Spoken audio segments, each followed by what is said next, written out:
우리 함께 말씀 보겠습니다. 잠언 22장 26절부터 29절까지 우리 함께 한 목소리를 합독해 올리겠습니다.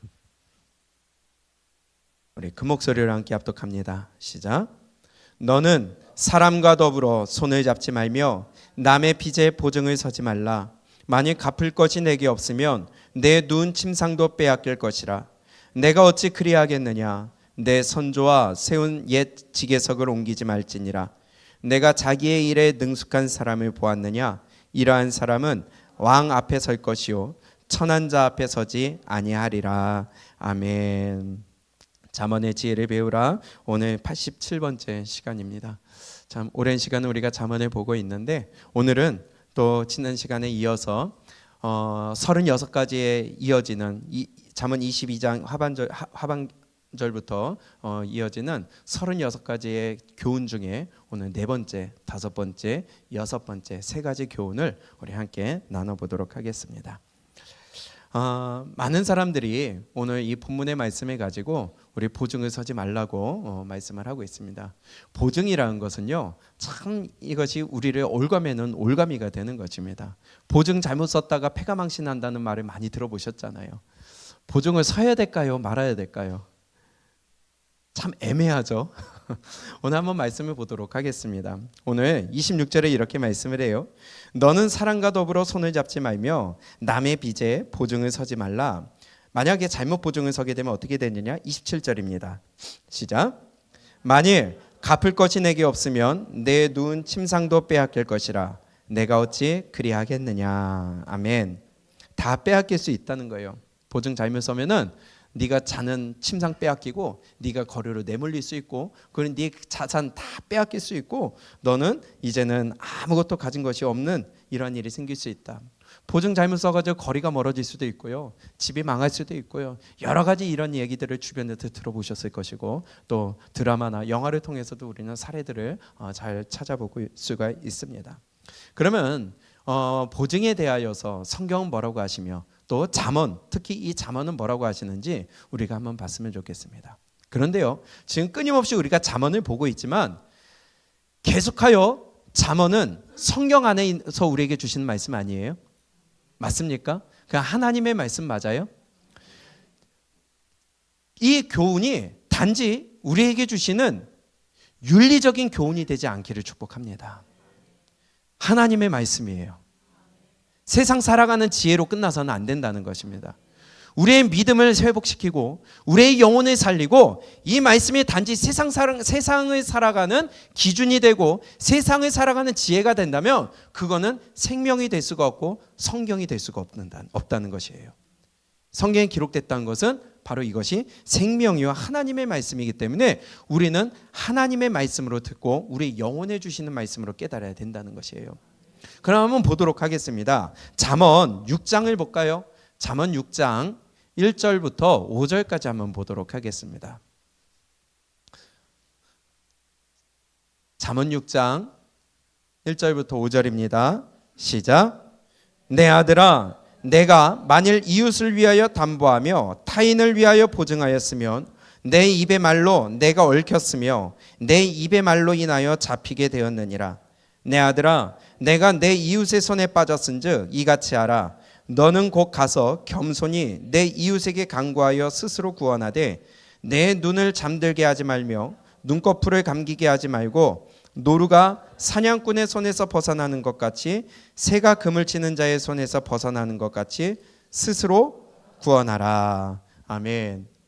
저는 여기서도 보증을 서는 자에게 닥치는 어려움과 환난을 얘기합니다. 보증을 서게 되면 어떻게 되느냐? 네가 올무에 사로잡히는 것이다.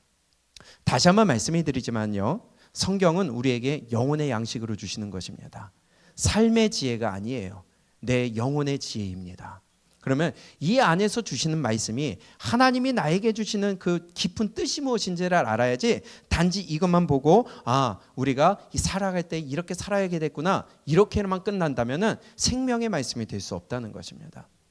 그런데요, 지금 잠언 6장에서도 보증을 만약에 서게 되면은 네가 갚을 것이 없을 때 네가 올무에 잡히고 결국은 네가 거기에 사로잡혀서 빨리 사로잡히기 때문에 빨리 거기서 벗어나라고 얘기하고 있습니다. 도대체 이게 보증을 서라는 걸까요? 말라는 걸까요? 잠언 17장에서는 18절에 이렇게 말씀합니다. 잠언 17장 18절입니다. 시작. 지혜 없는 자는 남의 손을 잡고 그의 이웃 앞에서 보증이 되느니라. 보증이 된 남의 이웃 앞에서 보증이 된다는 건 지혜 없는 자래요. 또 11장을 봅니다. 잠언 11장 15절. 시작. 타인을 위하여 보증이 되는 자는 손해를 당하여도 보증이 되기를 싫어하는 자는 평안하니라. 아멘. 맞아요. 보증을 서면요, 내가 마음이 불편할 수가 있고요, 손해를 입을 수가 있고요. 보증을 아예 쓰지 않으면은 당장은 내가 그 사람하고 좀 서먹할 수 있어도 나중에 내가 편할 수 있다는 거예요.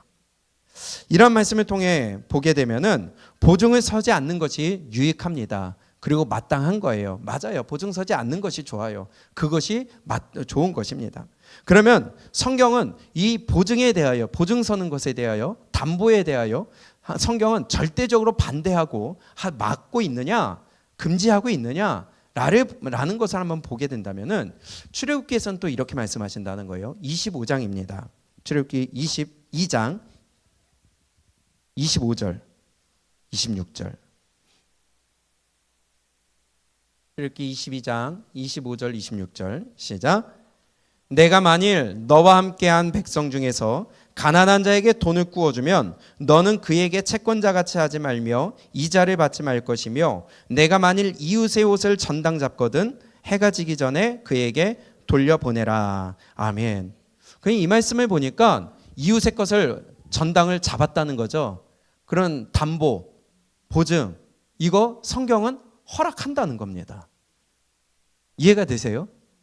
그건 도대체 여기서는 하지 말라고 그러고, 여기서는 담보 잡았으면은 어쨌든 간에 네가 담보 잡았으면은 주라는 거예요. 네 이웃은 이스라엘 백성들 사이에서 하는 말입니다. 과연 이 잠언에서 말씀하신 것과 출애굽기에서 말씀하신 것과 우리의 삶 가운데 어떻게 이 말씀을 바라봐야 될까? 그리고 잠언 오늘 본문에서 주시는 말씀은 무슨 말씀일까? 성경은 우리에게 담보를 또 인정하고 있습니다. 출애굽기를 보니까 실제 우리의 삶의 현장에서는 어떻습니까? 보증, 담보, 이것이 불가피한 경우가 반드시 있어요. 그렇죠?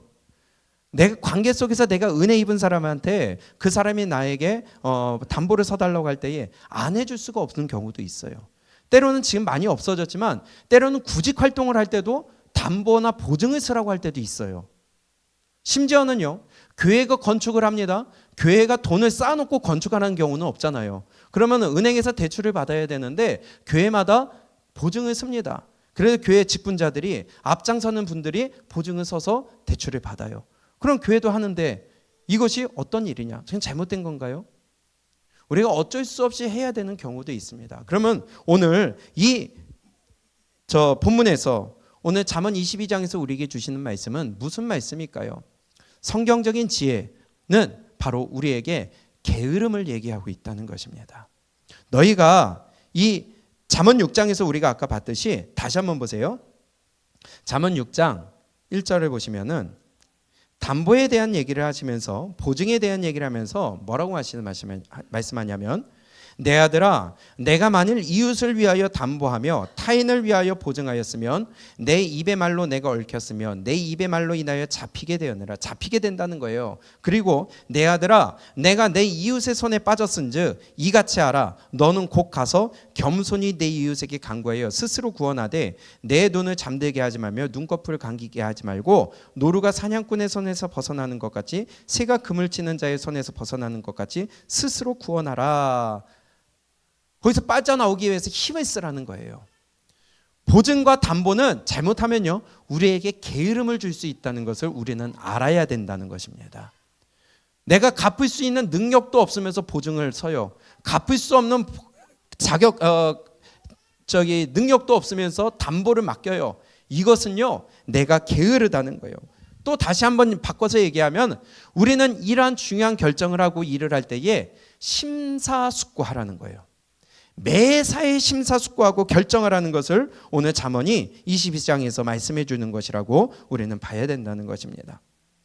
신앙인들이, 믿는 사람들이 살아가면서 잘못 생각하는 것 중에 하나가 뭐가 있느냐?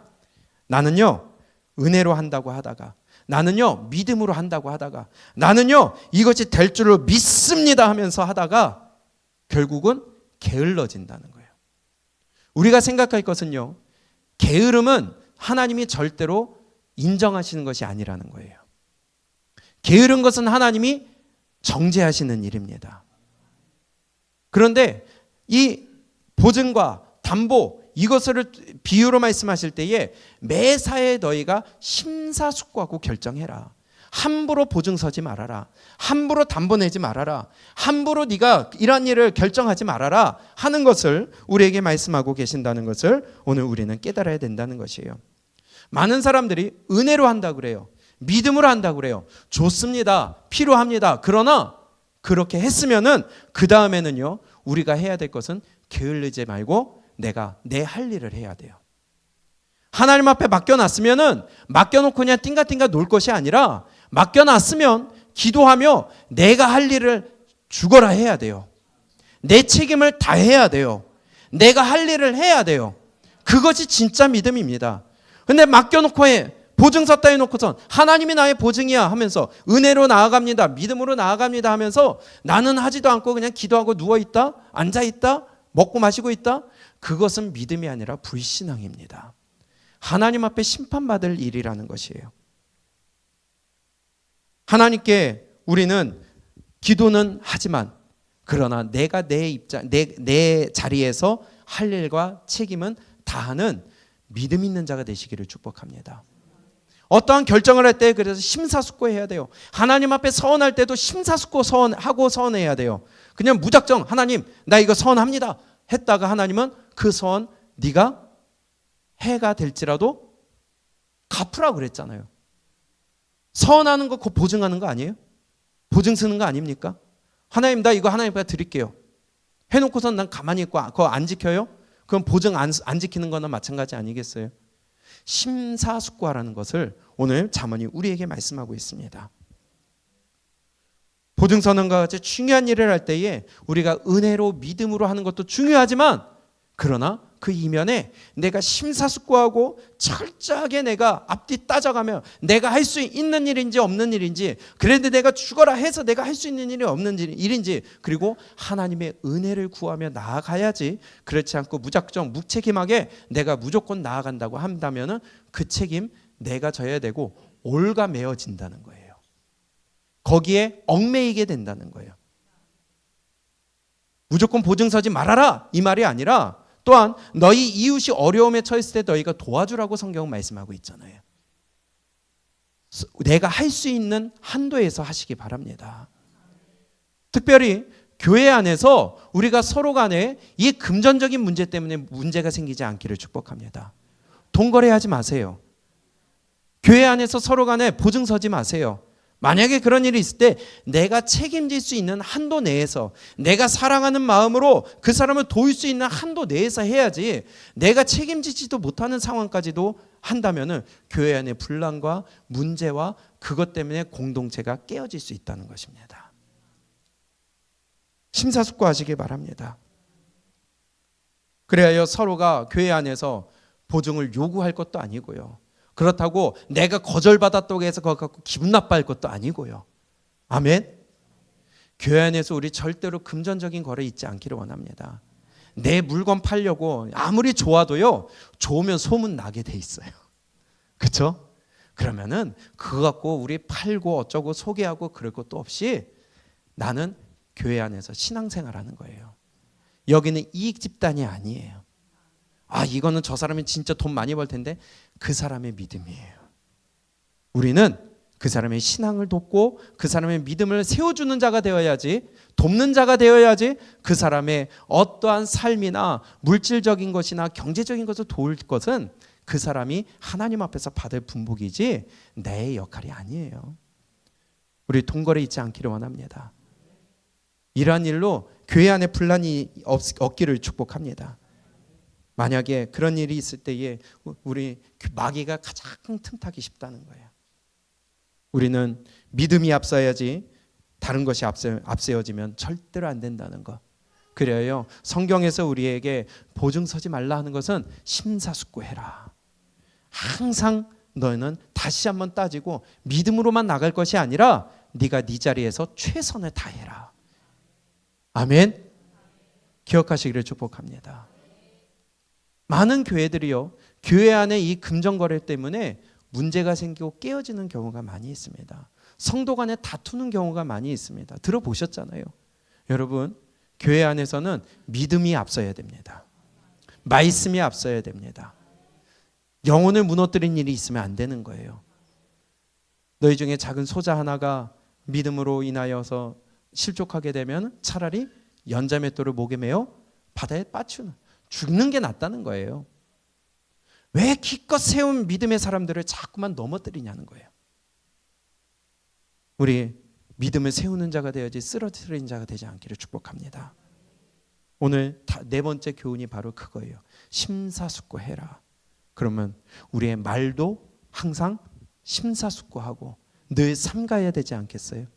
우리의 행동도 늘 심사숙고하고 삼가야 되지 않겠어요?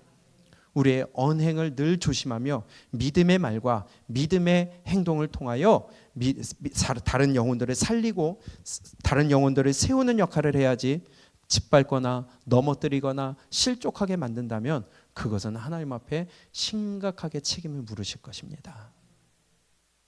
이것이 오늘 우리에게 주시는 첫 번째 교훈이면서 36가지 교훈 중에 네 번째 교훈이에요. 그러면 다섯 번째 교훈을 한번 볼까요?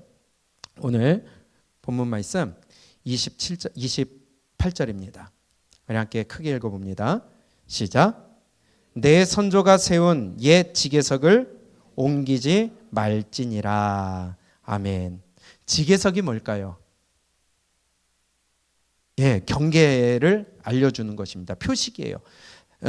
토지와 토지, 땅과 땅 사이의 경계를 표시하고 또 그것으로 인하여서 어떠한 소유권을 나타내는 경계가 되어주는 표식이에요.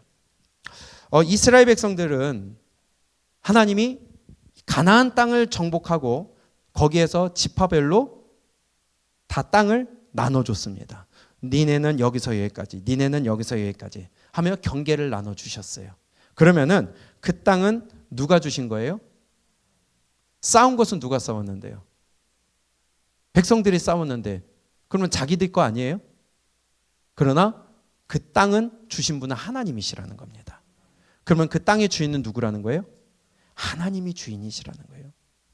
하나님이 주신 땅 니네들이 마음대로 하지 말라는 거예요. 하나님이 경계를 지어주셨잖아요. 기억하세요?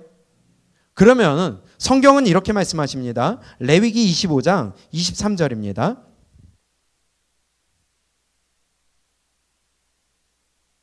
레위기 25장 23절.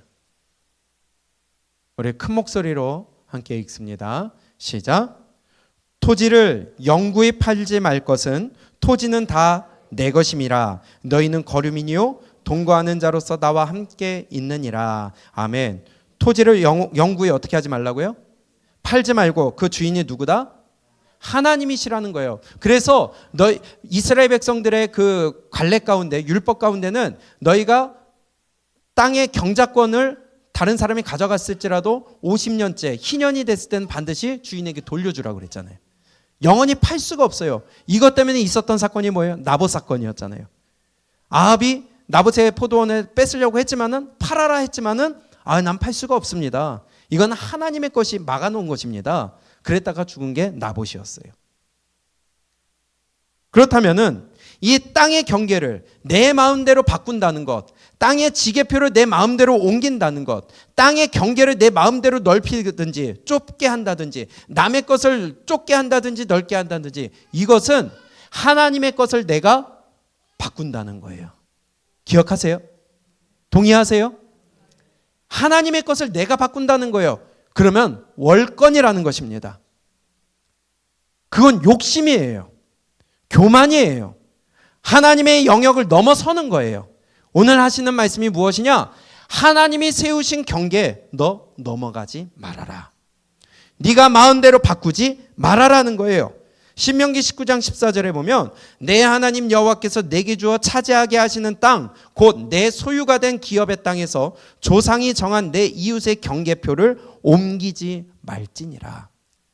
단지 이것은 땅의 경계표를 얘기하는 것처럼 보이지만 하나님이 정하신 경계에 너 넘어가지 말아라.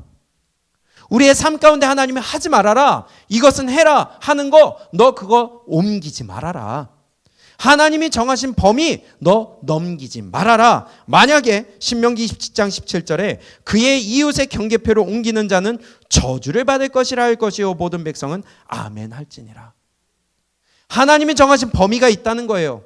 하나님이 우리에게 지켜야 될 선을 만들어 놓으신 게 있다는 거예요. 그런데 그것을 내 마음대로 바꿔요. 내 마음대로 그것을 옮겨요. 그 월권이기 때문에 너 저주받는다. 모든 백성들은 아멘 할지니라. 참 무서운 말씀입니다. 다시 한번 말씀을 드리지만 이 잠언의 말씀은 그냥 삶의 지혜가 아니에요.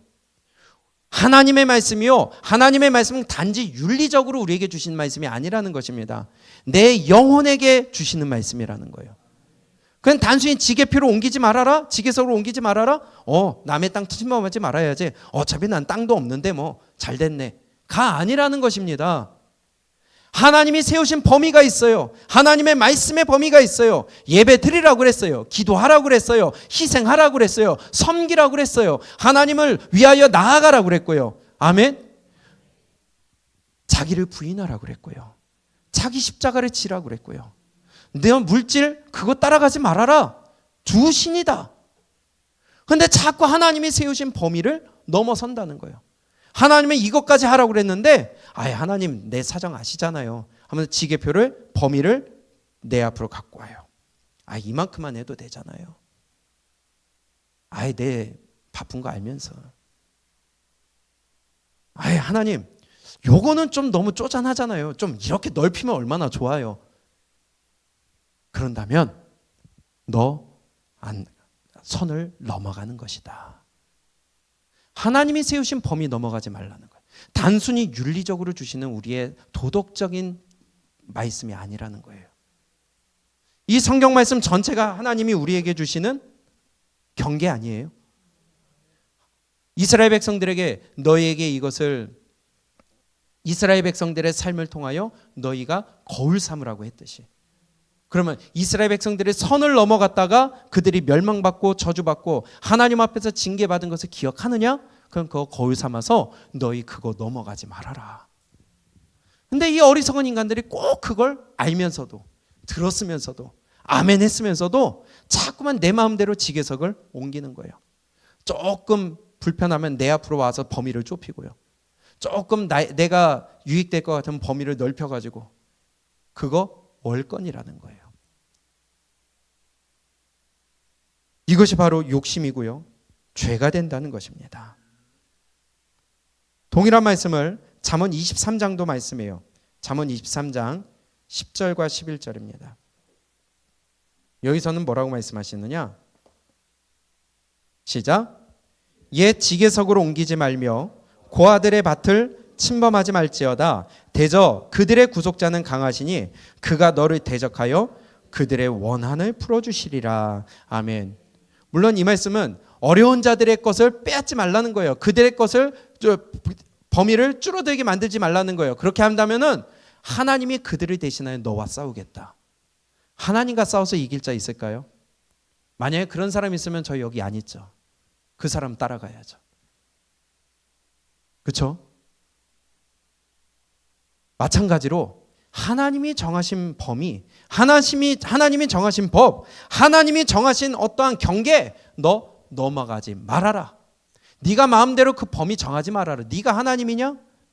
네가 창조자냐? 하나님이 오늘 우리에게 그렇게 말씀하신다는 거예요. 하나님이 정하신 범위를 넘어선 가장 중요한 법이 뭐였어요? 바로 선악과였습니다. 너 이거 따먹지 마. 그건 단지 열매가 아니라는 거예요. 하나님이 세우신 법이라는 거예요. 하나님이 세우신 경계라는 거예요. 그런데 그걸 자꾸 보고 들음으로 보니까 맛있어 보여요. 들으니까 지혜롭게 할 만큼 탐스러워 보여요. 그래서 우리가 누구의 말을 듣고 누구의 말을 따르느냐에 따라서 우리의 믿음이 달라져요. 아무리 힘들어도 믿음의 말을 듣고 해야 됩니다. 우리가 이것을 하나님의 능력으로 우리가 따라가야 됩니다 하면은 네, 한번 해볼까 하는 마음이 생겨요. 그런데 아니야. 굳이 그렇게 안 해도 돼 하면은 그 말이 또 믿음이 돼버려요. 여러분들은 믿음의 말을 따라가시기를 축복합니다. 그러다가 선을 넘어가요. 그러다가 선악과 따먹게 되는 거예요. 하나님이 세우신 지계석을 넘어가게 옮기게 된다는 것입니다. 하나님의 말씀이 곧 하나님이 정하신 지계표, 지계석, 경계가 된다는 것을 우리는 잘 기억해야 될 줄로 믿습니다. 하나님이 끊임없이 우리에게 말씀을 주세요. 너 이거 넘어가지 말아라. 너 이거 옮기지 말아라. 너 여기 머물러 있어라. 너 여기 더 이상 넘어가면 안 된다. 너 위험수위다. 레드카드 나오기 전에 옐로우 카드 나오고 옐로우 카드 또 나오고. 그런데도요, 이 어리석은 인간들이 자꾸만 그 경계를 넘어선다는 거예요. 왜요? 욕심 때문에, 교만 때문에. 하나님이 세우신 범위를 넘어서니까 그게 교만이죠. 하나님의 말씀을 넘어서니까 교만이죠. 하나님이 끊임없이 말씀을 주시는데도 넘어가요. 그게 바로 하나님과 같이 되려고 하는 거 아니겠어요? 넘어가지 말아야 될 것을 알려주시는데도 자꾸 나는 넓히든지 줄이든지. 하나님 그래도 이 정도는 되어야죠. 하나님 쪼잔하게. 하나님 너무 심각한 거 아니에요? 너무 무리한 걸 요구하는 거 아니에요? 이만큼 좀 줄여야죠. 지가 하나님이 된 거예요. 하나님의 자리에 섰어요. 또 하나님의 정하신 경계를 넘어선 가장 큰 타락이 또 뭐가 있을까요? 지금 이 시대에 우리가 피부로 느끼고 있는 것, 바로 동성애입니다. 하나님의 영역에 도전하는 거예요. 창조주의 영역에 도전하는 거예요. 이것은 하나님은 분명히 남자와 여자를 창조하셨어요. 그 중간은 없어요. 그런데 인간들이 자꾸만 성을 바꿔, 수술을 해서 바꿔, 또 수술도 안 했는데 호르몬 맞고선 자기는 여자래요, 남자래요. 근데 또 교회 안에 믿는다고 하는 이 바보 같은 것들이 또 그런 사람들을 인정해 줘야 된다고 그래요. 그거 절대적으로 지옥 가는 짓입니다. 하나님이 가증히 여긴다고 그랬어요. 지가 하나님이야. 그 사람들을 그래도 인정해주고 포용해줘야 돼. 그 사람들을 포용하고 안 하고로 떠나서 죄라고요. 교회 안에서 죄는 죄라고 말할 줄 알아야 된다고요. 근데 차별금지법을 자꾸 만들려고 해요. 여러분, 분별하시기를 축복합니다. 그게 바로 하나님의 정하신 선을, 지계석을 옮기는 행위라는 거예요.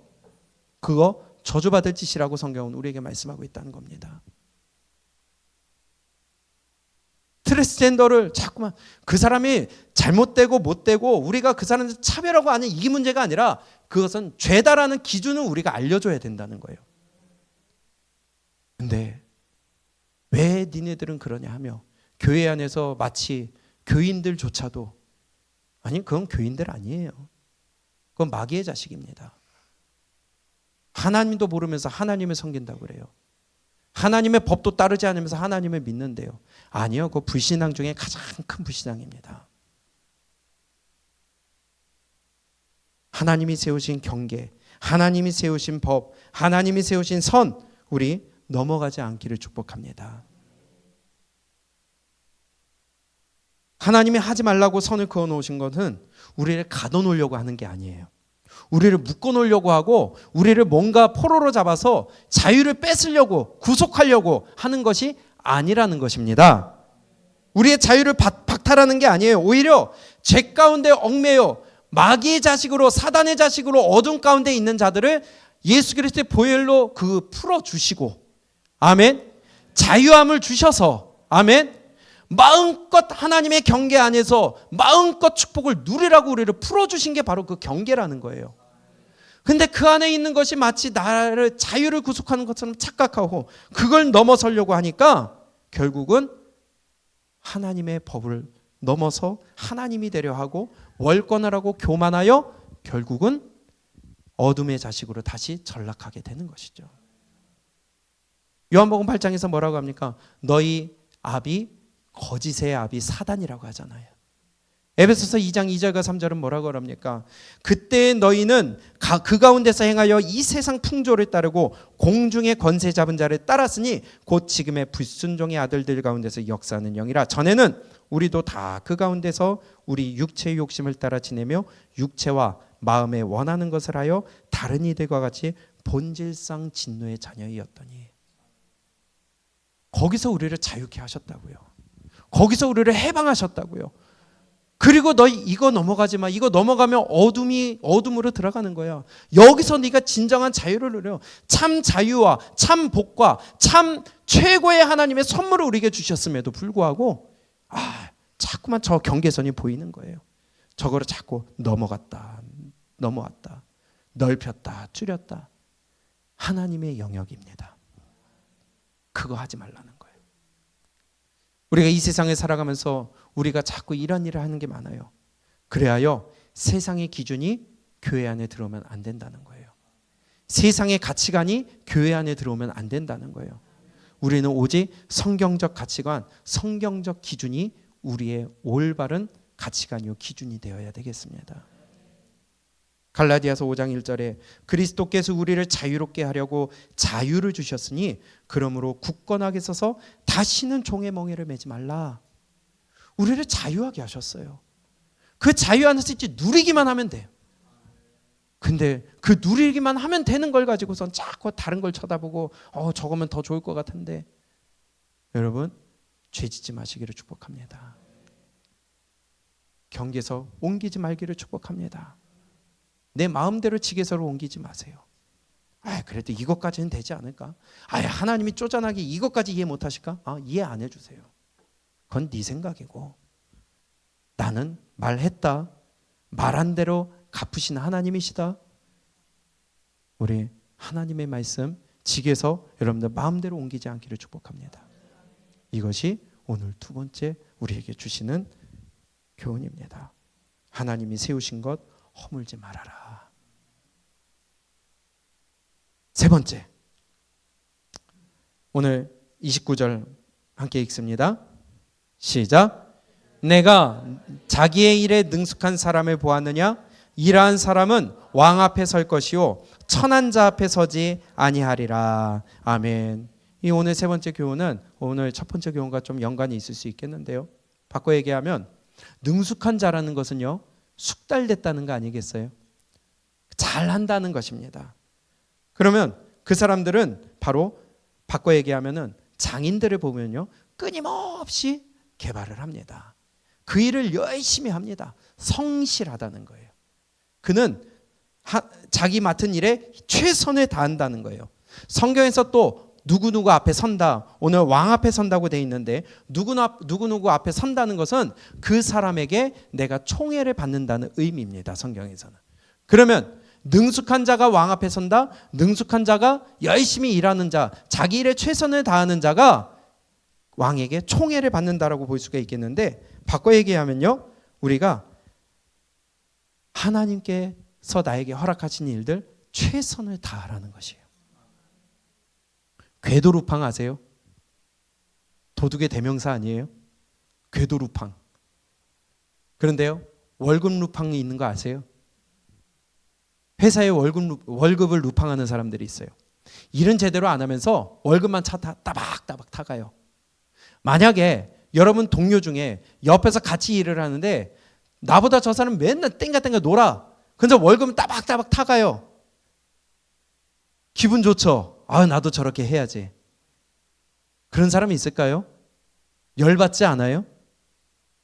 세상도 마찬가지입니다. 열심히 하지 않고 내가 할 일을 하지 않으면서 거기에 대한 돈을 가져가는 사람, 보기 싫은 거예요. 인정하지 않는 거예요. 그런 사람들은 회사에서 잘리는 거예요. 하나님도 그런 사람 인정하지 않는다는 것입니다. 하나님이 우리에게 말씀하신 것은, 요구하시는 것은 성실이에요. 게으른 것은 하나님이 우리에게 벌하신다고 성경은 우리에게 말씀하고 있습니다. 불성실하고 게으른 것은 성경의 가르침이 아니에요. 잠언 6장 6절에 게으른 자여 개미에게 가서 그가 하는 것을 보고 지혜를 얻으라. 얼마나 저 미물에 처한 개미, 그 개미조차도 열심히 일을 하는데 야, 너 개미에 가서 배워라. 잠언 10장 26절에 게으른 자는 그 부리는 사람에게 마치 이에 식초 같고 눈에 연기 같으니라. 게으른 사람은요, 그 부리는 사람 주인에게 아니면은 고용주에게 이에 식초 같아요. 식초, 생 식초 한번 마셔보셨어요? 그만큼 싫은 존재라는 거예요. 눈에 연기래요. 모닥불 피울 때 눈에 연기 들어오면은 여러분 안 피할 분 있으세요? 눈물 질질 흘리면서 아유, 잘생긴 사람한테는 연기가 간대. 스스로 그런 소리 하면서. 근데 가만히 있진 않아. 피하잖아요. 왜냐? 피하고 싶은 존재예요. 방해되는 존재예요. 그런 사람들이 게으른 자입니다. 성경에서 뭐라고 그럽니까? 마태복음 25장에 1달란트, 2달란트, 5달란트 받은 자들이 있었어요. 그 중에 1달란트 받은 자에게 뭐라고 말씀합니까? 주인이 이 악하고 게으른 종아. 하나님이 주신 거에 대하여 그걸 가지고 또다시 다른 걸 남겨야지 되는데 가만히 묻어두고선 띵가띵가 놀고 있었어요. 악하고 게으른 종이라고 합니다. 하나님이 우리에게 맡겨주신 삶, 최선을 다해서 살아야 됩니다. 하나님이 맡겨주신 일, 최선을 다해서 해야 됩니다. 그래야 하나님도 인정하시고 세상에서도 인정받는 거예요.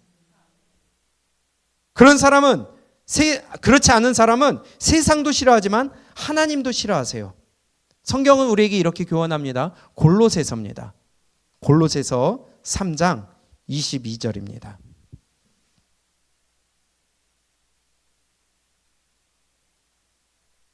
우리의 책임과 우리의 맡은 일 최선을 다하시기를 축복합니다. 골로새서 3장 22절 시작.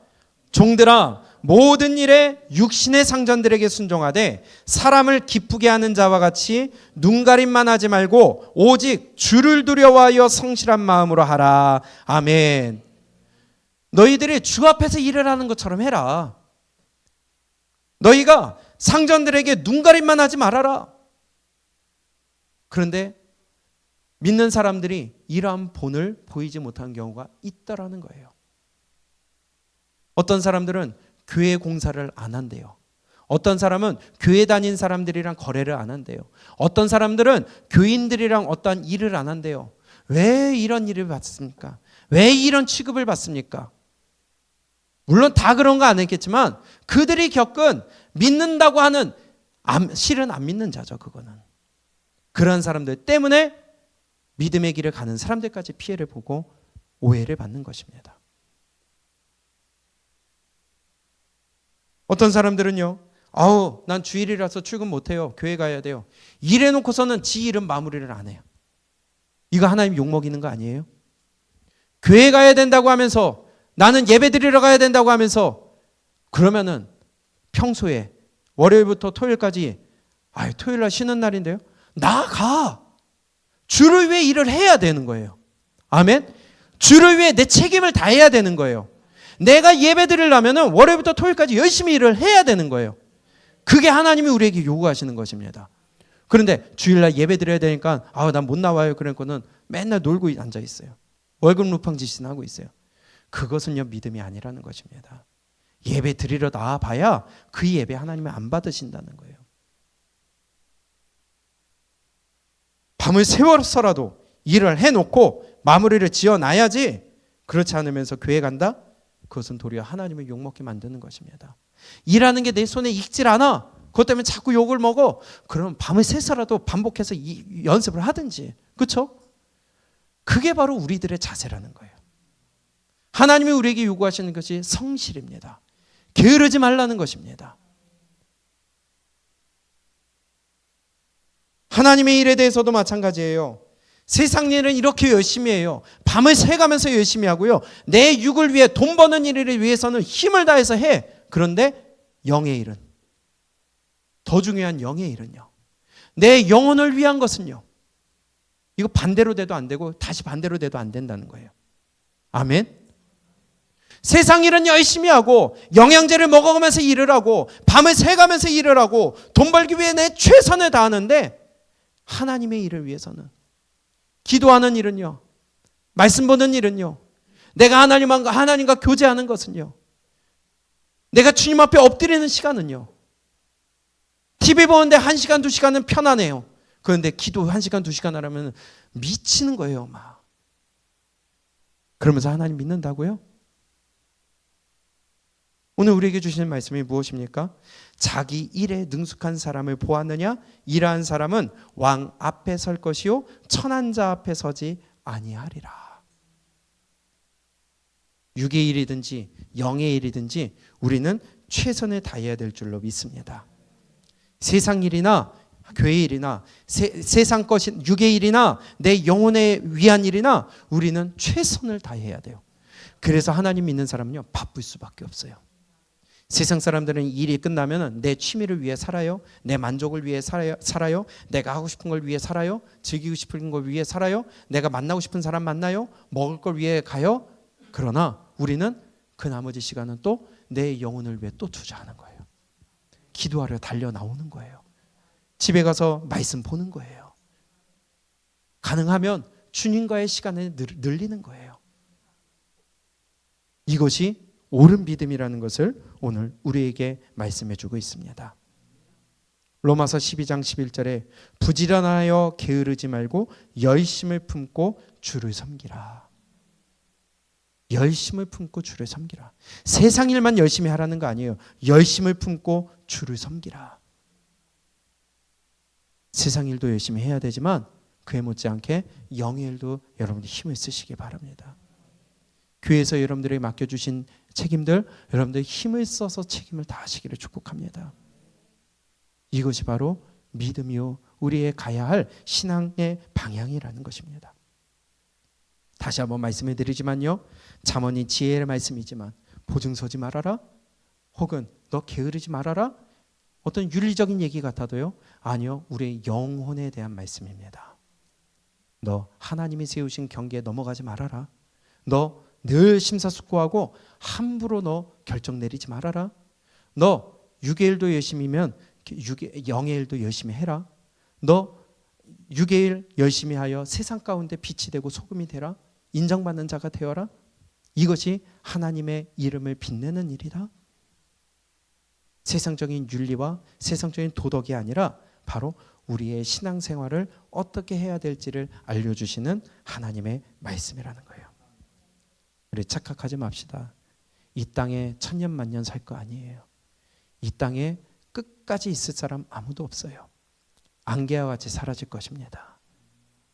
내가 죽으면 기억할 사람은 없어요. 내가 벌어놓은 돈, 저축한 돈 가지고 갈 자 아무도 없어요. 우리 영혼을 위해 힘쓰시기를 축복합니다. 마지막으로 그래서 우리에게 주시는 말씀이 이 말씀이잖아요.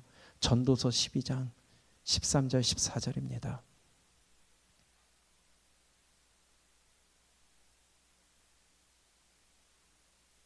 우리 함께 큰 목소리로 읽습니다. 시작. 일의 결국을 다 들었으니 하나님을 경외하고 그의 명령들을 지킬지어다. 이것이 모든 사람의 본분이니라. 하나님은 모든 행위와 모든 은밀한 일을 선악간에 심판하시리라. 아멘. 지혜의 왕 솔로몬이 자기의 경험하고 깨달은 하나님 앞에서 깨달은 모든 것들을 기록해 놓고서 일의 결국을 다 듣지 않았느냐?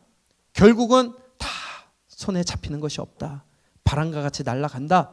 그러기 때문에 너희가 하나님을 경외하고 그의 명령을 지켜야 된다. 이것이 사람의 본분이니라. 사람이라면, 인간이라면 해야 될 것이 무엇이냐? 하나님을 경외하는 거예요. 그의 명령을 지키는 거예요. 그의 명령을 지키지 않는 것이 악이요 그의 명령을 지키는 것이 선이다. 그렇기 때문에 하나님은 선악간에 뭐 하신다고요? 심판하시느니라. 오늘 잠언의 말씀을 통하여서 오늘 우리에게 3가지 교훈을 주셨습니다. 또 나머지 일주일을 우리가 살아가면서 이 말씀 붙들고 우리의 삶 가운데 늘 심사숙고하시고요. 아멘. 우리의 삶 가운데 늘 하나님의 지어주신 경계에 넘어가지 말고요. 우리 삶 가운데 늘 성실하게 하나님을 섬기고 늘 성실하게 일을 하고 늘 성실하게 내 육의일과 영의일에 우리가 게으르지 않기를 주님의 이름으로 부탁을 드립니다. 이것이 오늘 저와 여러분들에게 주시는 잠언의 교훈인 줄로 믿습니다. 우리 도둑이 아니라 도덕적인 교훈도 아니고요. 윤리적인 윤리적인 교훈도 아니고요. 세상을 살아가는 방법도 아니고요. 인간관계론도 아니고요. 이것은 하나님이 우리에게 주시는 생명의 말씀입니다. 잘 기억하시고 우리 세상에서 빛과 소금이 되시고 하나님과의 관계에 가까이 하시고 우리 믿음 생활 가운데 여러분들 뒤로 물러나 침륜에 빠지지 않으시기를 주님의 이름으로 간절히 축복합니다. 아멘.